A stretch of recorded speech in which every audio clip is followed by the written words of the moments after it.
मंच और सामने बैठे हुए एक दूसरे की शोभा और सम्मान बढ़ा रहे भाइयों, बहनों और दोस्तों, मैंने अपने संबोधन में भाषण शुरू कर दिया है।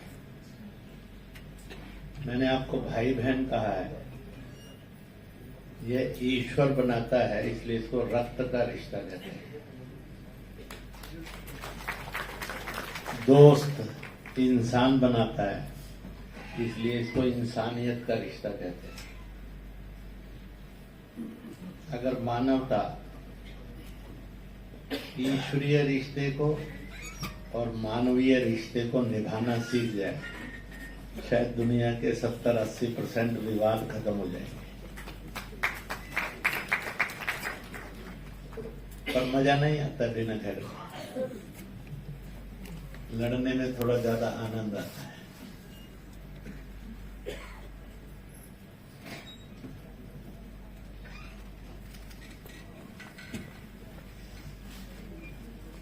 हम यहां पर जिन बातों के लिए आए हैं,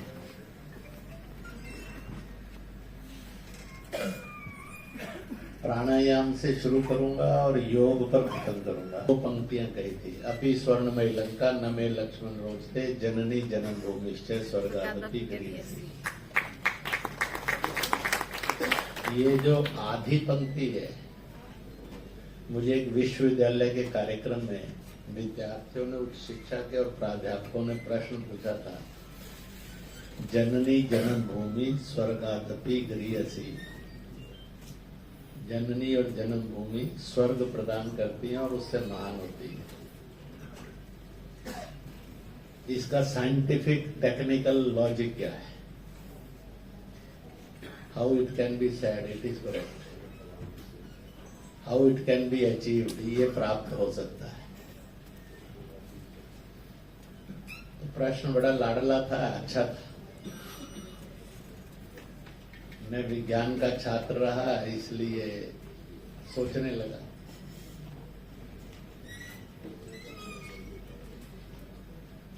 जब स्कूल में पढ़ते थे तो घर से स्कूल जाते समय रास्ते में पूजा स्थान आते थे, 2-3 मंदिर आते थे, गुरुद्वारा आता था, आर्य समाज का यज्ञशाला आती थी।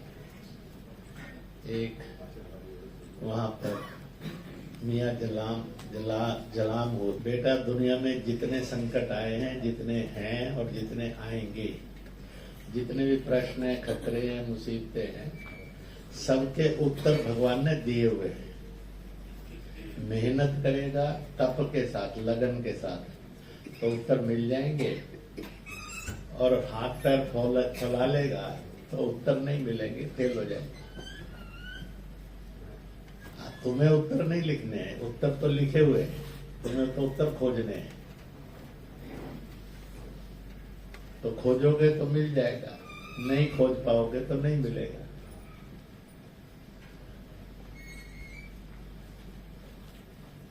तो इसलिए उत्तर खोजने पर जाओ तो मिलते हैं।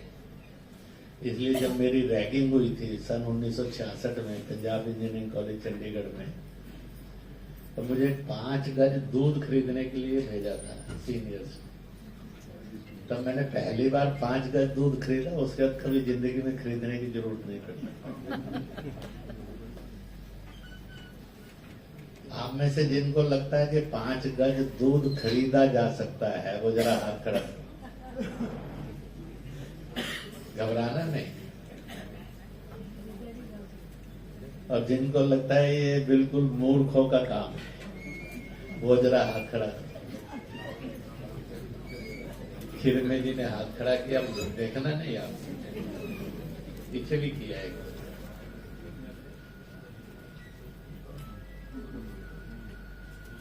तो हमने सीनियर से पूछा, पैसे ले ले, क्योंकि बिना पैसे कौन देगा। उन्होंने कहा नो नीड ऑफ मनी। हमने कहा बर्तन ले ले जिसमें दूध लाएंगे, नो नीड ऑफ यूटेंसिल्स। हमने कहा सर इस समय दूध बेचने वाला भी नहीं होगा, रात को 12:30-1 बज गए। उन्होंने कहा no need of milkman. हमने कहा सर इस समय दूध भी होगा कि नहीं होगा बचा हुआ। उन्होंने कहा नो नीड ऑफ मिल्क। दूध भी नहीं चाहिए, मिल्कमैन भी, हलवाई भी नहीं चाहिए, पैसे भी नहीं चाहिए, बर्तन भी नहीं चाहिए। 5 गज दूध, सुना कभी नहीं, देखा कभी नहीं, खरीदा कभी नहीं, बेचा कभी नहीं, जरूरत कभी पड़ी नहीं। और किसी पुस्तक में कहीं गलती से किसी ने लिख दिया कोई चुटकुला, ऐसा भी कहीं नहीं है। परंतु प्रश्न खड़ा हुआ है तो उत्तर तो होगा।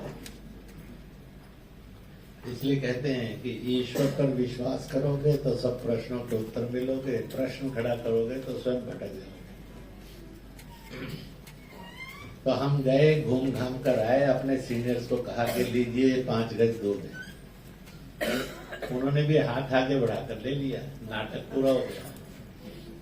तुरंत उन्होंने एक प्रश्न थोप दिया, क्योंकि गुस्से में नहीं कहा, मुस्कुराते हुए कहा।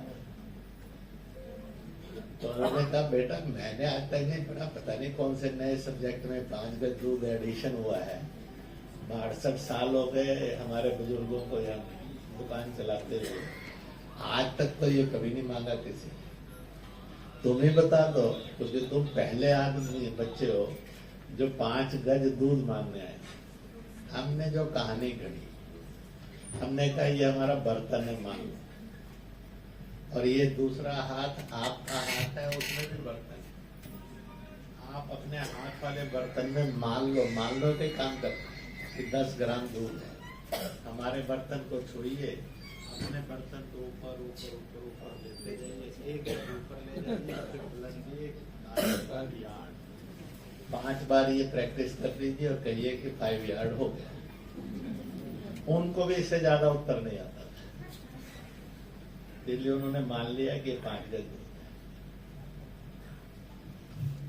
तिब्बत की आजादी भी ऐसा ही एक बड़ा कठिन सा प्रश्न है, संकट वाला है। परंतु ये असंभव नहीं है कि ये हो नहीं सकता। It is possible. तुम्हारी जो भी आइडियोलॉजी है मैं सुनना चाहता हूँ। उन्होंने 40 मिनट लगाकर बोला, वो बोलने के बाद समअप करना था, जाना था। उनको भी जाना था और मुझे भी आना था, क्योंकि ऐसा प्यार ज्यादा लंबा चलाने में तकलीफ होती है और खतरा भी होता है, सिर पर मंडरा। चलते समय मैंने कंक्लूड किया, अब ये मैं जो कहानी घटना सुना रहा हूं, इसका विशेष उद्देश्य है आप सबकी जिंदगी के लिए। मैंने कहा दोस्तों, ये हिंदुस्तानी बड़े अजीब किस्म का नागरिक है और दुनिया में बहुत अजीब है, इससे अजीब कोई नहीं है। यहाँ ईसाई आए, हमने चर्च ले लिया। यहाँ मुसलमान आए, हमने मस्जिद ले ली। यहाँ बौद्ध आए, जैन आए, सिख आए, सनातनी आए, राधा, जो जो दुनिया में और हिंदुस्तान में आता गया हमने सारे स्वीकार कर लिए। ऐसा हम जैसा अजीब आदमी कौन मिलेगा sir? We respect all, we adopt all, we affect all. ये कहते हुए मैंने कहा कि 5000 साल पहले दुनिया में एक जंग हुई थी और वो हिंदुस्तान में, भारत में हुई थी। उसको महाभारत कहा गया जंग को। 2 भाई थे, चाचे ताए के लड़के थे, तो बेगाने नहीं थे, पड़ोसी नहीं थे, एकदम सगे थे। नहीं बन रही थी, झगड़े रहते थे, तो आया कि भाई कुछ शांति के लिए कुछ किया जाए। फैसला वो आधा आधा बांट ले। तो एक भाई कहता नहीं देंगे, आधा नहीं देंगे। उन्होंने कहा आधा, बिल्कुल पॉइंटेडली। मारने वाला कश्मीरी, मरने वाला कश्मीरी, उजड़ने वाला कश्मीर, बदनाम होने वाली कश्मीरियत, मजा लेने वाला कोई अमेरिका है, कोई चीन है, कोई पाकिस्तान है जो इसको करवा रहे हैं। तो अपनी बर्बादी का इतिहास क्यों लिखना चाहिए? इस तहरीक को बंद कर दो, ज्यादा अच्छा होगा। बाकी इच्छा है तो 10-20 साल खेल कर देख लो, इतना ही होगा। अभी तक जरा 8-10 हजार मरे हैं तो 60-70 हजार हो गए। कोरोना तो मुफ्त में बिना बंदूक के ही 70 लाख 80 लाख लोग दुनिया के खा गए। भारत के भी 4-5 लाख। तो इसलिए यह असंभव नहीं है विषय। इसको एक दिन होना है। यह विश्वास मन में लेकर करेंगे तो मजा आएगा, और इस विश्वास को करने से सुख मिलता है, इसलिए इसको करना। मैं अभी वृंदावन गया हुआ था, तो एक संत के यहाँ वो नई भारत नीति, शिक्षा नीति, नए फैमिली सिस्टम में क्या चीजें होनी चाहिए, इस पर रिसर्च कर रहे हैं। तो उन्होंने एक छोटी सी वाक्य बोला, हर पद आदमी को भूतपूर्व बनाता है, हर पद आदमी को एक दिन भूतपूर्व बनाता है, हर भक्ति आदमी को हर क्षण अभूतपूर्व बनाती है। प्रधानमंत्री, राष्ट्रपति जो होगा एक दिन भूतपूर्व हो जाएगा, पर शबरी कभी भूतपूर्व नहीं हो सकता, नहीं हो सकती। रसखान कभी भूतपूर्व नहीं हो सकता। तो इसलिए रानी झांसी कभी भूतपूर्व नहीं हो सकती।